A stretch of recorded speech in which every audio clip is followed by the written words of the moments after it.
understanding how to deal with this Putin's regime. Why weren't they, Marina, do you think? Why, after the death of your husband, so brazen, the poisoning in a Western capital, do you think the West continued to say, let's do business with this guy, let's do actual commercial business, but political business too?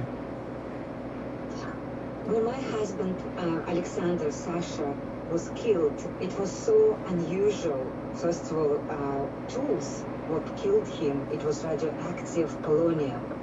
And some politicians decide if we pay attention but not very strong and still do business with Russia, and Russia will just understand it's good to have business, it will be all okay, and it never happened again. People will be protected from this, but it was wrong. And it was a message from my husband, it was a message from me every time saying it's not right, just all business as usual. Will this in UK, death change anything? These deaths are not just another death, what happened since my husband was killed. We know what happened after that. We know about first war in Ukraine in 2014. We know about next poisoning in Salisbury, Skripal, and British citizen died from this poisoning. And then Alexei Navalny was poisoned in 2020 and then arrested in 2021. This is all became bigger and a bigger issue. And now you just can't ignore it. And when you have a war, full war in Ukraine, and this is all connected, you can't take it separately, war in Ukraine and death of Alexei Navalny, because it's one personal man responsible for all of this. And if you after that started to ignore and say it's just an individual what happened to my husband, it would be crucial for democracy, for the future of Russia, for the future of Ukraine, because again, this is complicity. It's ignoring fundamental democratic rights. Now, Vladimir Putin has said nothing about the death of Navalny. The Kremlin, of course, as they've done in each of the incidents that you have just listed, has denied any involvement in this at all. Do you think we will ever know the real truth of what happened in the Arctic?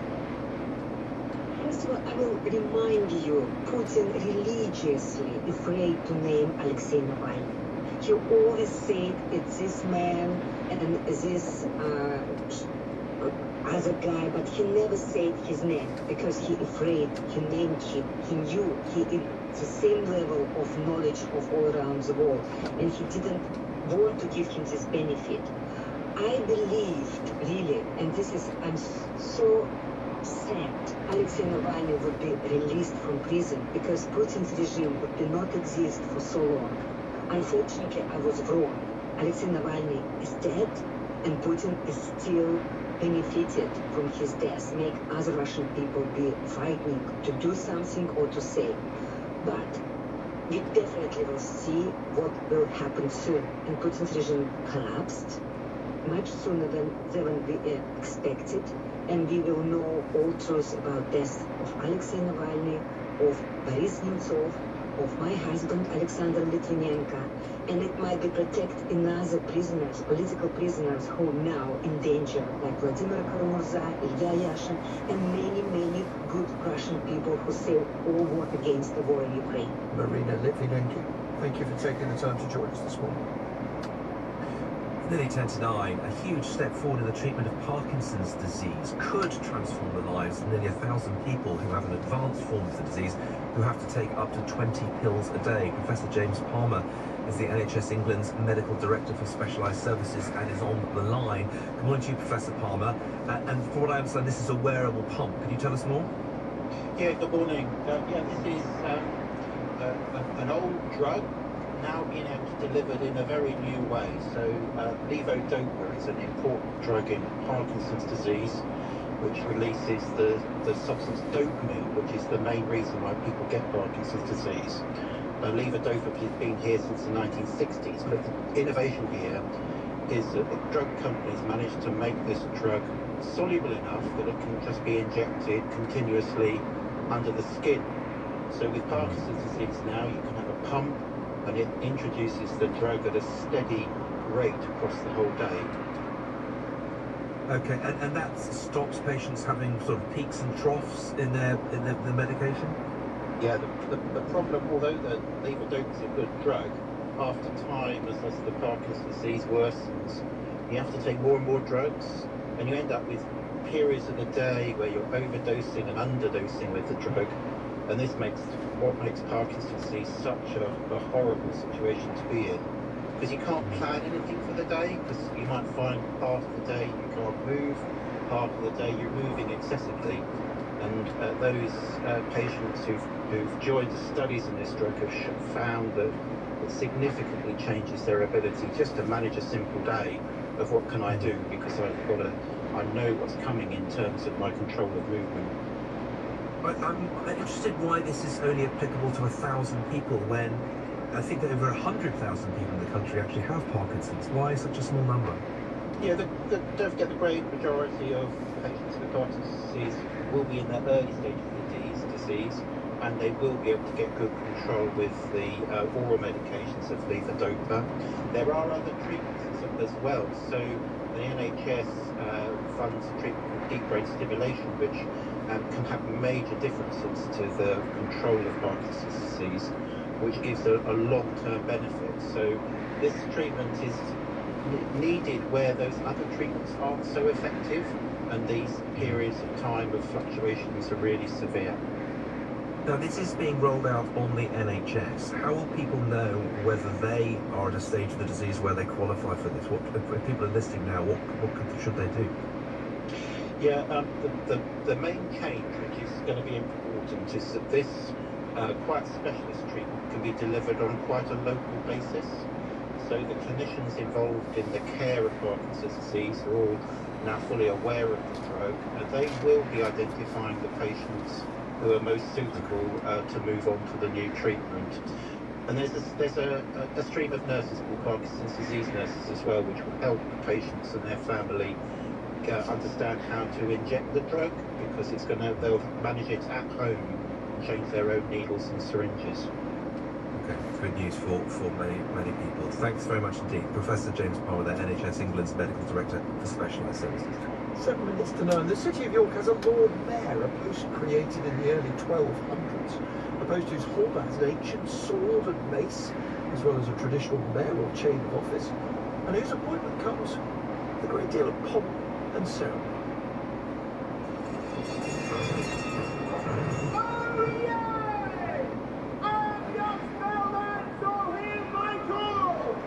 Introducing you, the new Lord Mayor of York. Well, the Lord Mayor of York may wear all of that stuff when he or she is appointed, but won't be seen in much of it for much of the rest of the time, because there are cuts.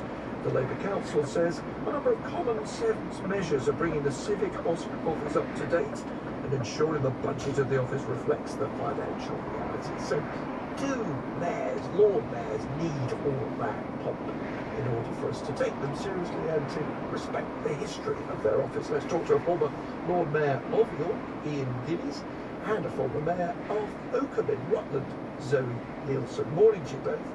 Good morning. What's going to be lost for the Lord Mayor? Well, I think it's going to be tradition. I mean, as you rightly say, we've had a Lord Mayor since the 13th century. We have a mansion house since the mid-1700s, the oldest mansion house in England, and the Lord Mayor of York is a second owner to the Lord Mayor of London. And it's not just the Lord Mayor in York, of course. We have a civic party, which is the Lord and Lady Mayoress and the Sheriff and Sheriff's Lady. And is it important, though, that the office is accompanied by, a chain that's, hundreds of years old, and therefore presumably has to come with quite a lot of security as well? Yes, it is. And the thing is, the chain that the Lord Mayor wears in York is actually, it's not there's two chains. There's the real gold chain, which is only comes out on Mayoral Day and Royal visits. but the chain, the everyday chain, is less valuable, and it's a badge of office, to be fair, and it just has the whole history of the civics of York. And does he or she need a smart car and a chauffeur, or can they get the bus like everybody else? Well, the smart car is 12 years old, so it's not all that smart. And I can just see, you know, the Lord Mayor in his regalia or his tricolor hat and what have you, standing at the bus stop, waiting for the bus and then leaving dinners and what have you, because he has to get the last bus home. Indeed, if there is a last bus, because I live outside York and the last bus is about 10:30, so it's a bit of disgraceful. Yeah, sensing you're not approving of this, what about you, Zoe Nielsen? What do you think of the idea that mayors should just be like any other councillor, really?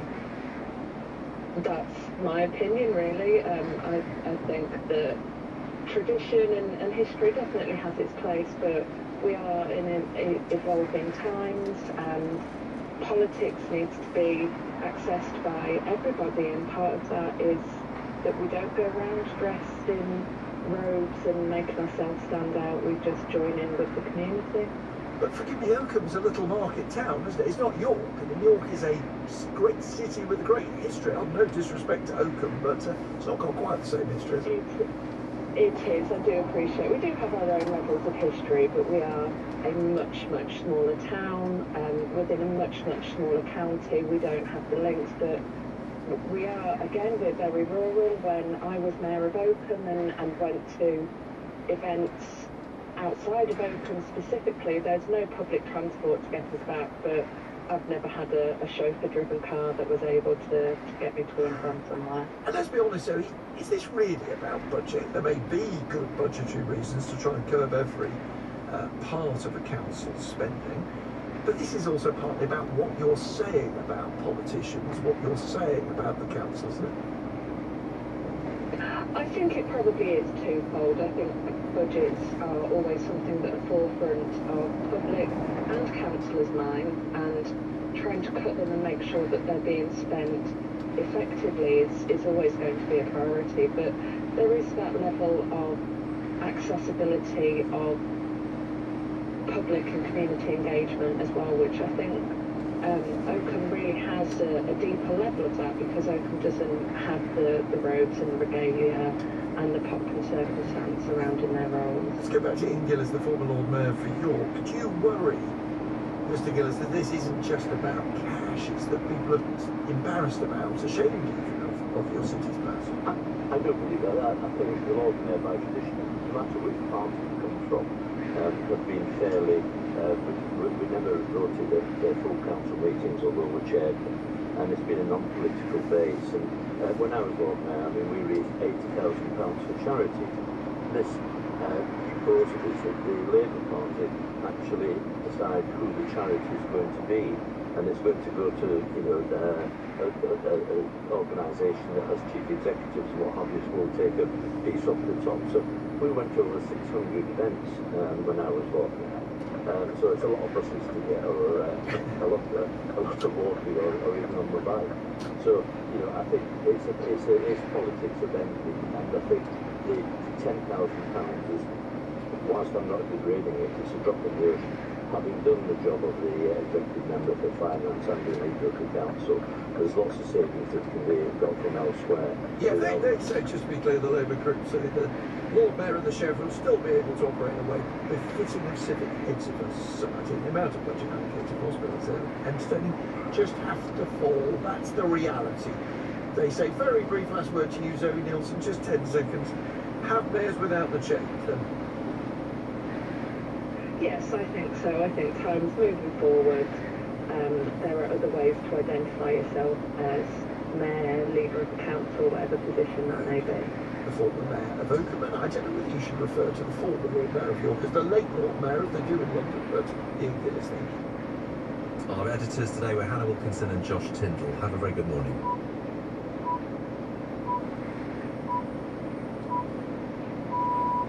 BBC News at 9 o'clock. More than 100 protesters are reported to have been detained in cities across Russia after one President Putin's most prominent critics, Alexei Navalny, died in prison. He was arrested in 2021 on extremism charges that were widely seen as politically motivated.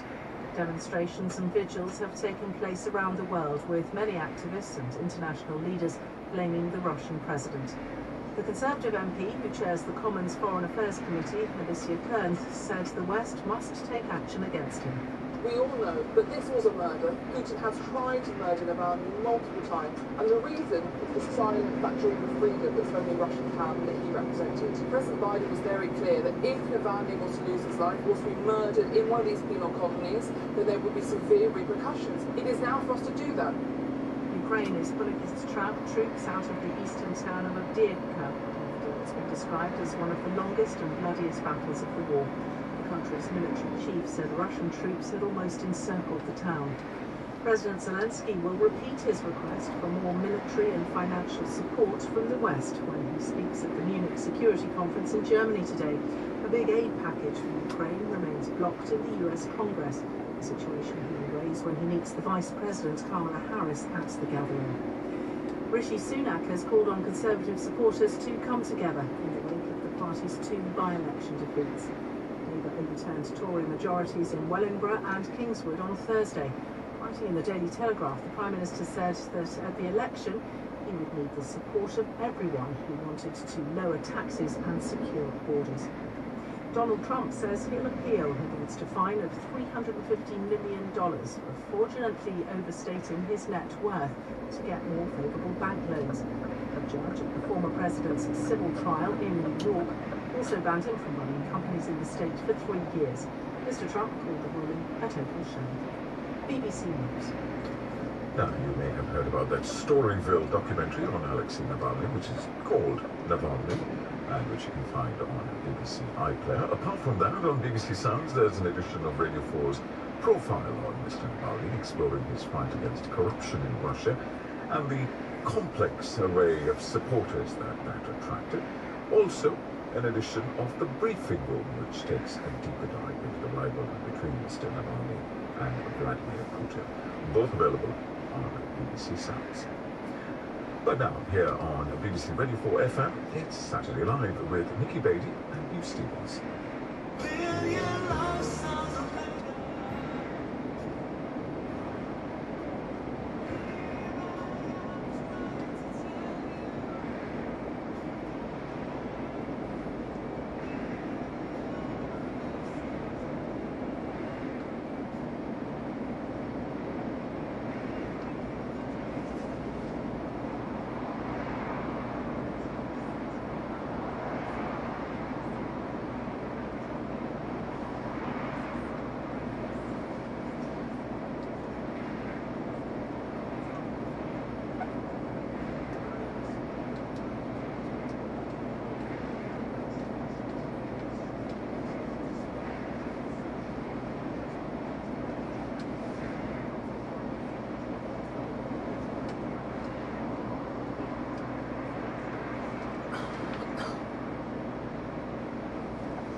Welcome to you, Hugh, sitting in for Greg today. Yes, get better soon, Greg James. Now, in light of the late great radio DJ Steve Wright's death this week, and it being Valentine's Day, we were thinking about love songs, LUV, and wondered whether any of you had a story behind a love song that you'd like to share. Mariana, do you want to start us off? I was thinking quite hard about what my answer to this question would be before coming on. of course. And actually, I've spent so much time recently looking at conspiracy theories related to Taylor Swift. It was only appropriate to go for maybe love song or something Taylor related. I'm not sure if people have come across those conspiracy theories that Taylor Swift is somehow rigging the US election or the Super Bowl or many other things. So yeah, that probably gives you some insight into what I'm like in the world right now. And very on brand as well, Lily.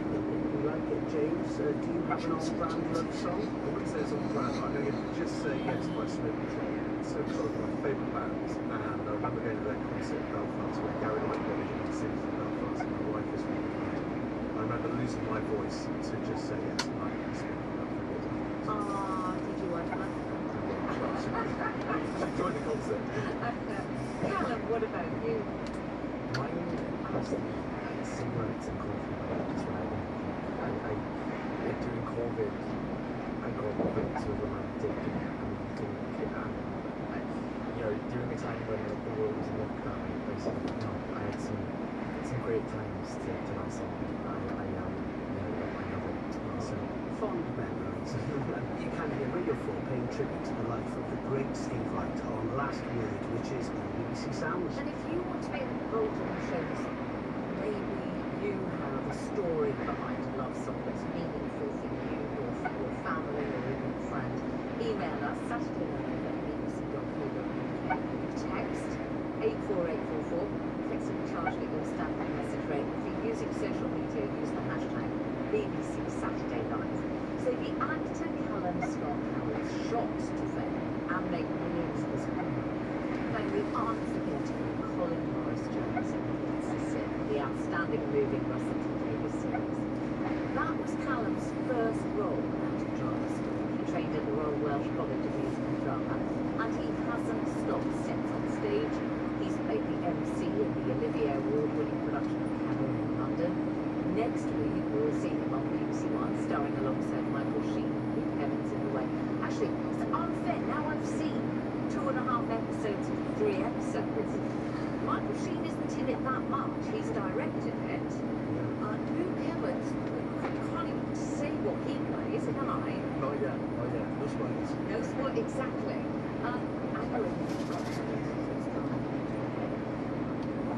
Impressive. Last night, you woke up on stage with Johnny West and with Different Bridge. So you've hot-footed into this. How was the first night? It went well. It went really well. We were so happy with it. Apparently, Houston off, they never get standing ovations. We were so happy that we had one, but also more importantly, the audience really enjoyed the show. We did the piece justice. It's one of the all-time great pieces of our time. So it's Arthur Miller, and we felt very blessed. We felt that a lot of pressure to us. If you're right, so we were very happy. And yes, we still work to do it because we're still in minors, but very happy. Arthur Miller's piece of the bridge explores jealousy, passion, a really close-knit Italian-American community. You grew up with your own mom. Can you describe your family in that connection? Yeah, of course. Well, I grew up in Toronto. That's when that was when I was really big. I grew up in a state of part of the centre of my estate. I used to go up there and keep football around with all my friends, and then I went to Church Comprehensive School, which was just about 20 minutes down the road, and that's when I really kind of found my love really, my passion, which was kind of performing. I started performing from the age of 10, 11, and I was very lucky because I kind of fell into the lap of drama, like amateur societies that I'm so grateful for. Because I feel a lot of people don't go up on the stage where I feel like,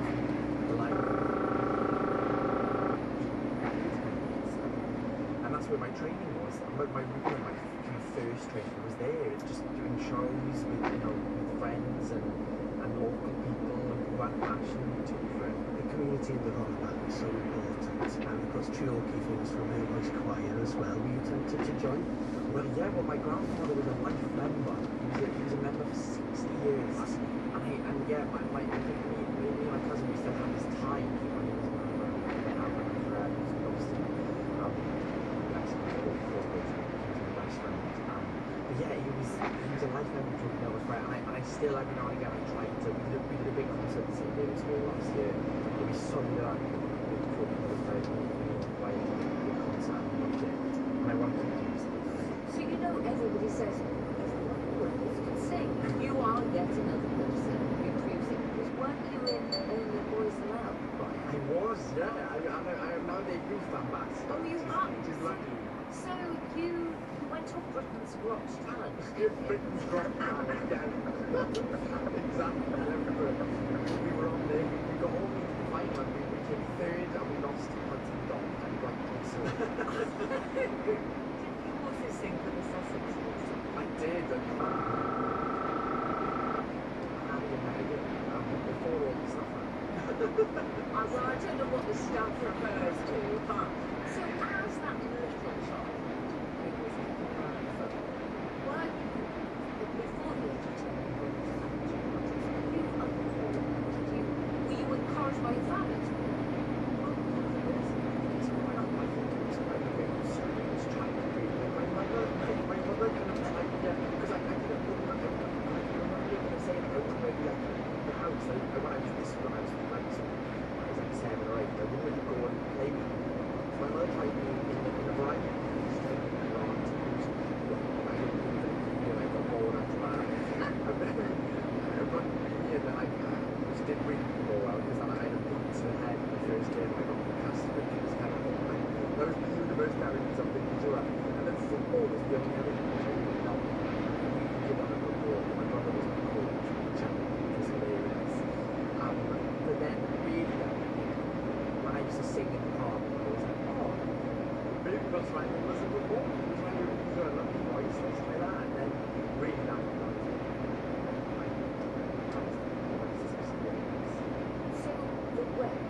to lines. You really do. Maybe it's all in the delivery. There's also Port Talbot Pride. There is, okay, so there's a, I can say this, there's a red pump, there's an abbey wall that's cursed, so you can't, if that wall goes down, you invoke the 16th century curse. So I'm watching all this, and then I thought, I looked it up and it's true. I thought it was just made up for the show.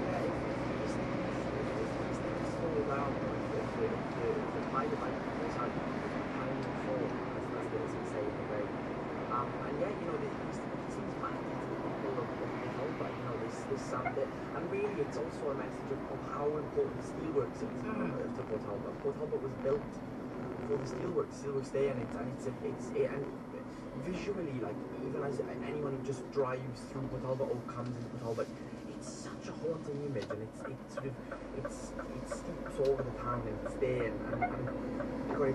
it was fascinating to explore, you know, kind of delve into what the steelworks means to everyone in Port Talbot. I mean, it's interesting because that land, that's sort of whatever you would see on the horizon could be dystopian, and it could be now, and it could be the past. It's a very interesting landscape. It is definitely, yeah. I don't want to call it dystopian, but I think it's for me it's this kind of it's domestic, but it's also epic. It's a story about family, but also it's covering these huge themes that we need to and I hope it kind of sparks a big conversation that needs to be had. Sure. When you look at roles now, do you take a lot of time to choose what you're going to do?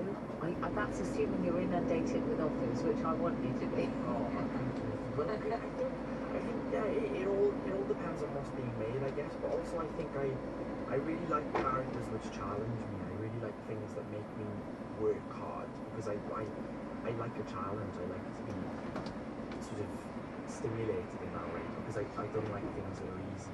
And I think the roles so far that I've played are often things which kind of get all my muscles going in every way, and I've loved that, from the MC Cabaret all the way to Cabaret in a way, I guess.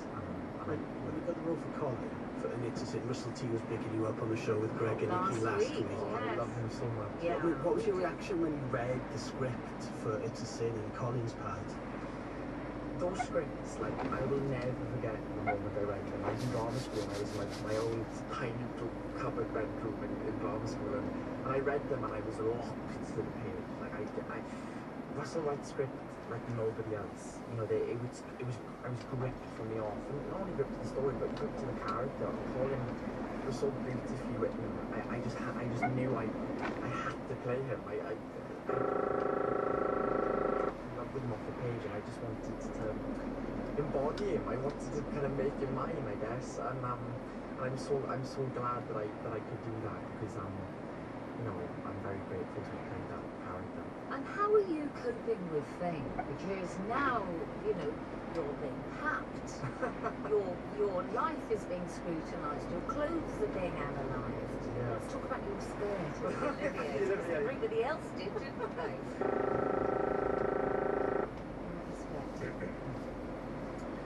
I think, I always try to keep doing the work. I love my work more than anything, and I think everything else that comes with it is just an add-on, it's just a bonus, I guess. And I just try to kind of go about my life like a normal person. I go home all the time and see my family and my dog, and I love my private life as well. So I think, I just try to cope as kind of normally and as naturally as I can with it. I'm a big Cardiff City fan, so I don't mind being loud and proud about that, and also, causes that I'm passionate about. But I guess for me, it's the work that's the most important because I love my job. So, because we've Marion Spring on the show, who is very used to dealing with people who are trolled, who have awful things happen to them online, do you feel like you've got to be a little bit protective about certain areas? Definitely, yeah. Yeah, because there are cruel people out there, and there are people that kind of love saying nasty things. But I think you just got to try and I'm learning all the time. Even from a mental health point of view, I'm constantly trying to learn how to deal with that stuff. I could never say what is the right way to deal with it. I'm learning every day. Yeah.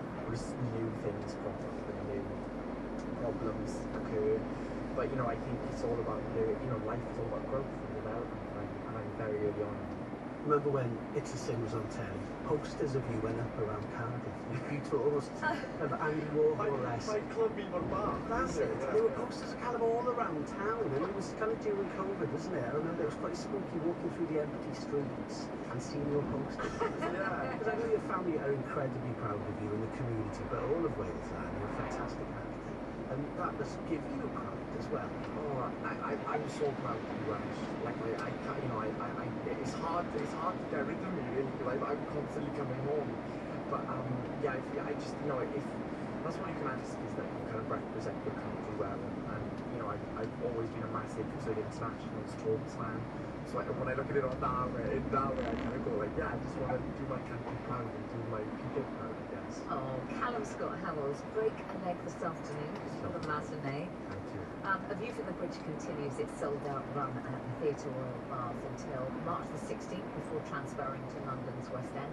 And The Ray starts on BBC One Online there on Monday. You're staying with us throughout the show, though. Yes. Diolch, Callum. Adam Hills is a seriously funny man and most well known as host of Channel 4's hugely successful The Last Leg on Friday nights. Born in Sydney without a right foot, he turned his disability to his advantage and often referred to it in his comedy. His first stand-up show was in 1997 and he became a hit at the Melbourne International Comedy Festival and the Edinburgh Fringe. Some alternative commentating on the 2012 London Summer Paralympics led to Channel 4 giving him his own series, which is now broadcast its 300th episode. He published his memoir, Best Foot Forward, in 2018 and lives in London with his wife, the opera soprano Ali McGregor, and their 2 daughters. We asked Adam for his inheritance tracks. So the song I'm inheriting is Crying by Roy Orbison.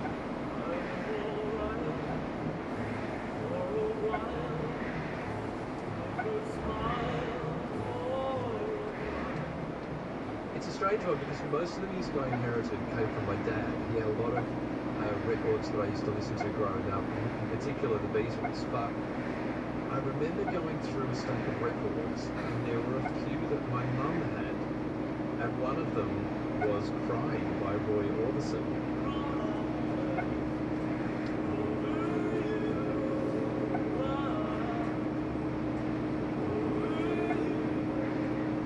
Like the meatloaf of his time. That's all right for me to say. In that the songs were so dramatic and so over the top and so emotive, and I'd never really heard anyone sing like this. But also, you know, as a guy, to be so open and vulnerable, whilst also admitting that he was trying to hide how open and vulnerable he was.